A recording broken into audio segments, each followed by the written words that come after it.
Good morning students, become semester 2 financial accounting 3। Financial accounting 3 में हमारा जो चैप्टर है अकाउंटिंग फॉर डिबेंचर्स, उसमें मैंने एक वीडियो अपलोड किया है some number 11 that is Ram limited, जिसमें मैंने कहा था कि अगर आपको शेयर कैपिटल आता है तो ये सम आपके लिए आसान है और ये बेसिक सम था। Now today what we are going to do, we are going to do sum number 12 Atul limited, जो आपका कोर जो कंसेप्ट है डिबेंचर का उसको थोड़ा सा क्लियर करेगा। काफ़ी ज़रूरी है आपके ये कंसेप्ट को क्लियर होना जो सम नंबर 12 में है। So let's start. Atul limited issued 25,000 10% debenture of ₹1,000 each. Give journal entry for the issue of debenture in the following cases. 3 आपको केसेस दिए हैं और तीनों के हिसाब से आपको जर्नल एंट्री पास करनी है। लेकिन जो बेसिक चीज़ है जिसे आपको ध्यान में रखना है, दैट इज़ जो अतुल लिमिटेड है वो 25,000 डिबेंचर इश्यू करता है, that is number of debentures, and the rate of debenture is 100 rupees each, and 10% जो debentures है that is 10% debenture, right? तो the rate of debenture is 1,000 rupees each। एक debenture की जो value है that is 1,000, 10% डिबेंचर्स है और 25,000 आपके नंबर ऑफ डिबेंचर्स है। आपको जर्नल एंट्री पास करनी है। अब यहाँ पर हमारा जो फर्स्ट केस है, मैं यहाँ पे फर्स्ट केस लिख देती हूँ, एंट्री भी आपको मैं लिखवाऊंगी, एंट्री भी आपको एक्सप्लेन करूंगी और कैलकुलेशन भी।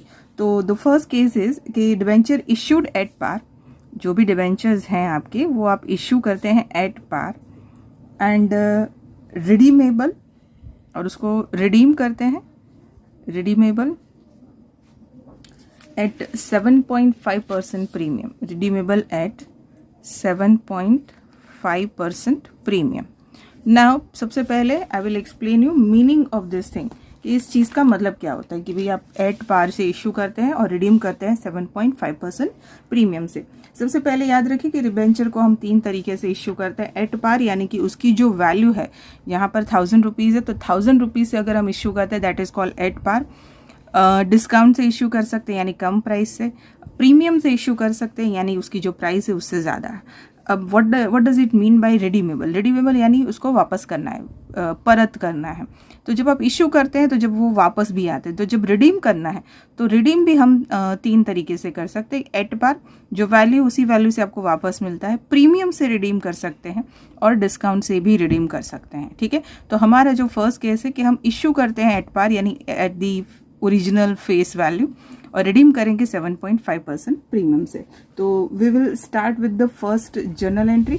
सबसे पहले हम जब इशू करते हैं तो आवर फर्स्ट एंट्री इज, पैसा आएगा bank account debited, and here our role is as a company. हम शेयर होल्डर, डिबेंचर होल्डर नहीं हैं। हम जब अकाउंट्स के सम्स करते हैं तो we are considering our self as a company. हम कंपनी हैं, हम अकाउंट लिख रहे हैं, हम कस्टमर्स नहीं हैं। Be careful in this case.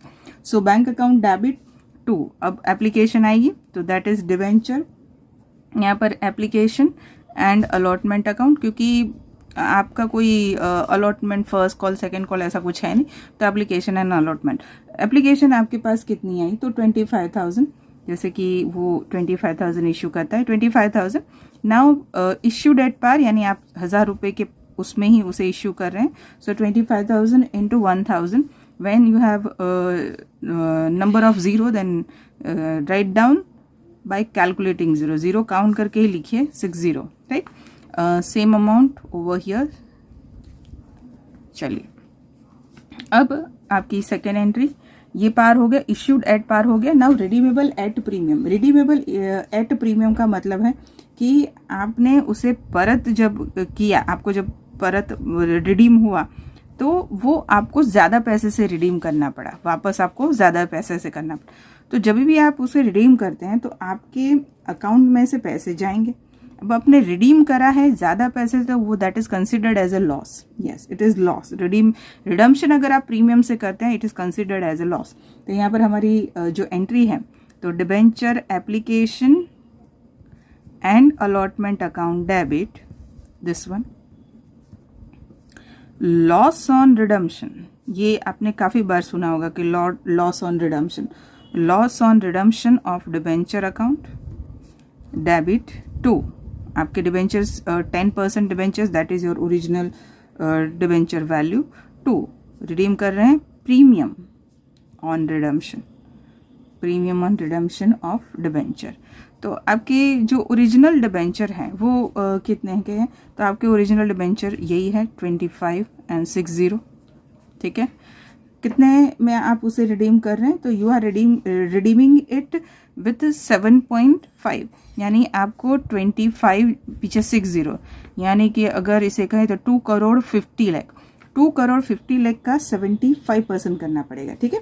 2 crore 50 lakh का 75% करेंगे तो यहाँ पर जो हमारी वैल्यू आएगी दैट इज 1,18,75,000, ठीक है। लॉस ऑन रिडम्पशन सेम ही है, आपने रिडम्पशन किया है प्रीमियम से, that is your loss on redemption. Debenture application and allotment money amount is the same 2 crore 50 lakh, that's it. ये याद रखिए कि whenever you are redeeming debenture you are redeeming it with premium, it means that you have a loss on redemption, तो वो आपकी दोनों जगह पे एंट्री इसकी होगी। ये हो गया हमारा first case. Now let's talk about the second case. Second case में क्या हो रहा है? तो सेकंड केस में मैं बुक में से ही देख के पढ़ रही हूँ और आपको बता रही हूँ कि that second case is saying issued at a discount. आप इश्यू पहले वाले में एट पार था, but now issued at 10% discount, यानी आप कम कीमत पे उसे इश्यू कर रहे हैं एंड रिडीमेबल एट 5% प्रीमियम, और उसको रिडीम कर रहे हैं एट 5% प्रीमियम, ठीक है। तो सबसे पहले हम इश्यू की एंट्री करेंगे। Entry will be same, bank account debit, क्योंकि आपका पैसा आएगा, भले ही फिर वो कम आता है, आपने डिस्काउंट से इश्यू किया है with 10% discount to debenture application and allotment. आपसे मैंने पूछा था बोर्ड वाला सीन और नोटबुक वाला सीन, काफ़ी बच्चों को बोर्ड पसंद है, काफ़ी बच्चों को नोट और पेन पसंद है, पर right now I am having only this option, क्योंकि जो आपका दूसरा ऑप्शन है बोर्ड एंड पेन वाला, कि बोर्ड पे सम का उसके लिए मुझे थोड़ा अरेंजमेंट करना पड़ेगा और उसके लिए भी थोड़ा टाइम लगेगा, ठीक है। तो अभी आपको इसी से चलाना होगा, बट वंस एक दिन आएगा जहां पर मैं आपको दोनों ही ऑप्शन दूंगी, ठीक है। चलिए, bank account debit to debenture application and allotment. कितना आपका नंबर ऑफ डिबेंचर 25,000, ये सेम रहेगा। अब आप इश्यू करते हैं विद डिस्काउंट, आपका जो डिबेंचर का वैल्यू है 1000 और डिस्काउंट कितना है 10%, तो मैं 1000 माइनस 10% कितना होगा उसका 100, यानी आपका जो डिबेंचर का जो वैल्यू है वो कितना आएगा 900। Now you have to multiply 900 into 25,000, ठीक है। तो ये होगा 2 crore 25 lakh. If I am not wrong, be careful with the zero, या 2 करोड़ 25 लाख। चलिए, हो गया ये फर्स्ट एंट्री कि आपने भी डिबेंचर को विथ डिस्काउंट इश्यू कर दिया।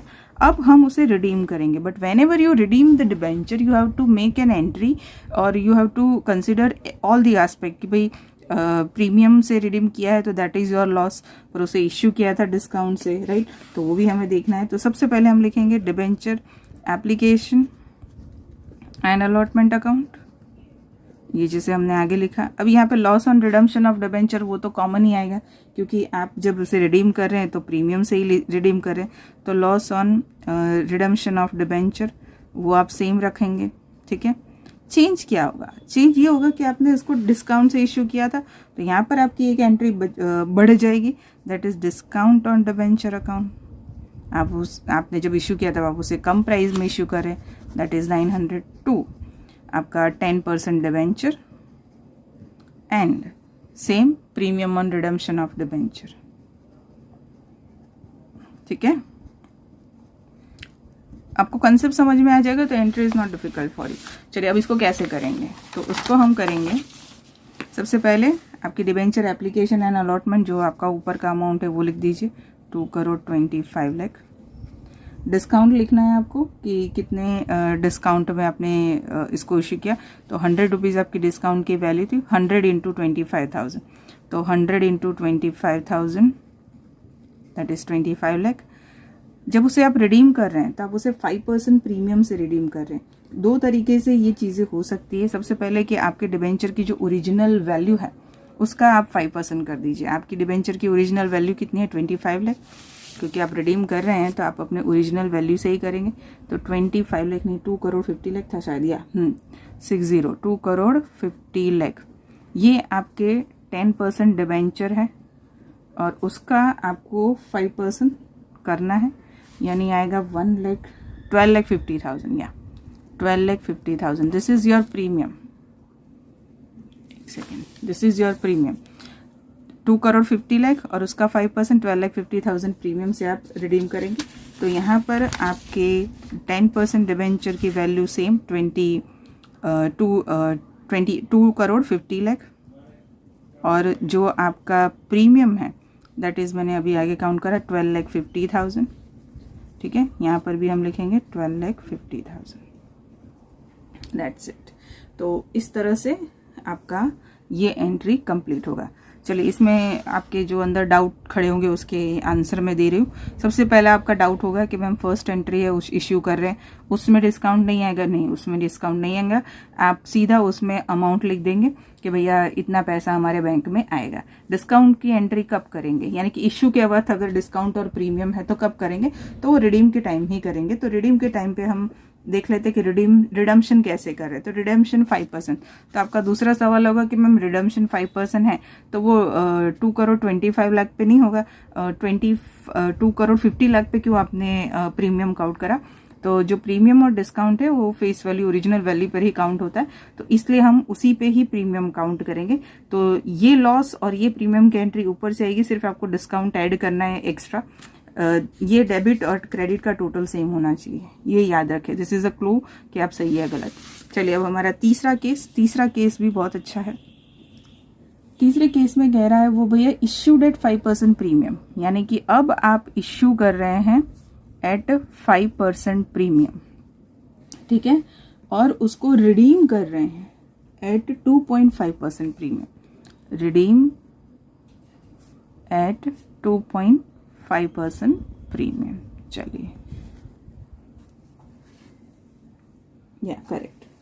तो सबसे पहले हम उसे इश्यू करें 5% प्रीमियम से. पहली एंट्री एप्लीकेशन की entry will be same, bank account debit to debenture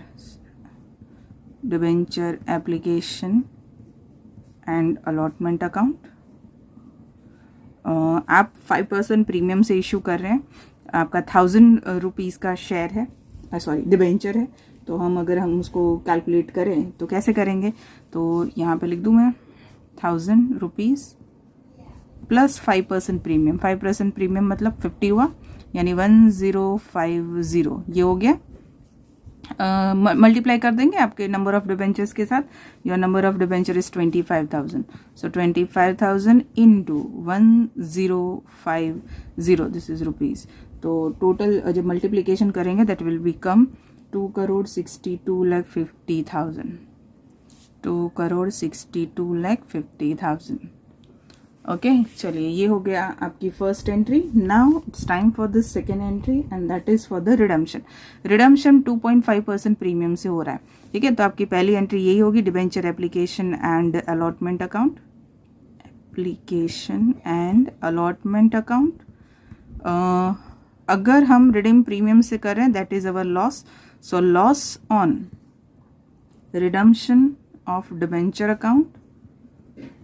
debit में डिस्काउंट आएगा पर हमने उसको इश्यू प्रीमियम से करा हुआ है, प्रीमियम से इश्यू करा इसलिए डेबिट नहीं आएगा, दैट विल बी क्रेडिट.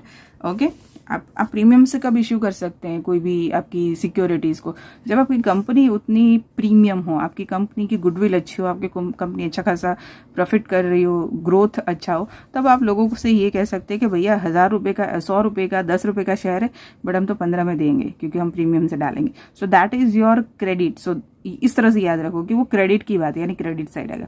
अब डिस्काउंट से कब इश्यू करते हैं, जब आपको लगता है कोई आएगा नहीं खरीदने, let's give a discount, let's give a sale, है ना, वो वाला फंडा है. तो दैट इज जो लॉस, जो डिस्काउंट है that is considered as a debit thing, तो वो डेबिट साइड पे आएगा. तो यहाँ पर हम 3 चीज़ें अगेन क्रेडिट होगी. सबसे पहले आपके 10% डिबेंचर, उसके बाद हम जो रिडीम कर रहे हैं वो, और दूसरा आपने इश्यू किस तरह से किया है that is premium, that is called security premium account. और जो रिडीम के वक्त हम देते हैं that is premium on redemption, और you can say that redemption premium, जो भी आप लिखे.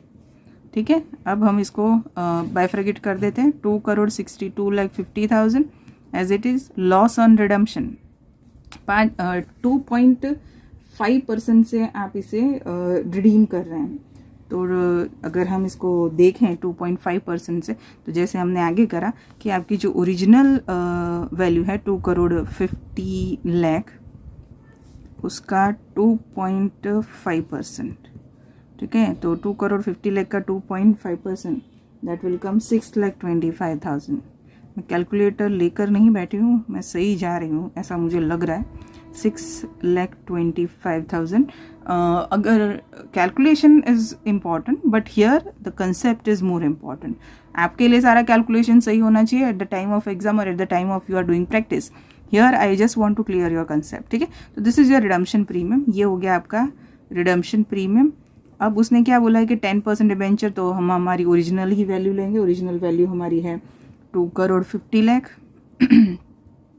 सिक्योरिटी प्रीमियम कौन सा वाला, तो जब वो इश्यू करता है विद द 5% प्रीमियम, 5% प्रीमियम हम सीधा इसका भी कर दे तो भी चलेगा, एंड दैट विल 25 into 5, तो दैट इज 125, सो इट्स कम 12,50,000, ठीक है।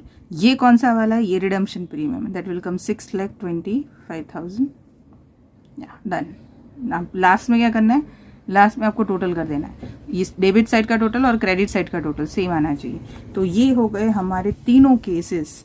This is important for the basic debenture sums. आपको अगर डिबेंचर आप चाहते हैं कि आपको डिबेंचर के सम समझ में आए, आगे भी समझ में आए, तो this one is very important कि आप इश्यू किस तरह से कर रहे हैं, रिडीम किस तरह से कर रहे हैं, ठीक है। So this is important one, sum number 12 Atul limited. उसके बाद डिबेंचर का अगर वीडियो आता है तो that must be a convertible debenture, but I think the next one, ये वीडियो के बाद the next one is IMP theory of FA3। मुझे लगता है वो ज़्यादा ज़रूरी है क्योंकि उसमें प्रैक्टिकल भी उतना है और थियोरी भी मुझे लगता है आपको थोड़ा बहुत उसमें देखना पड़ेगा। So our next video will be theory. चलिए फिर मिलते हैं इन द नेक्स्ट लेक्चर।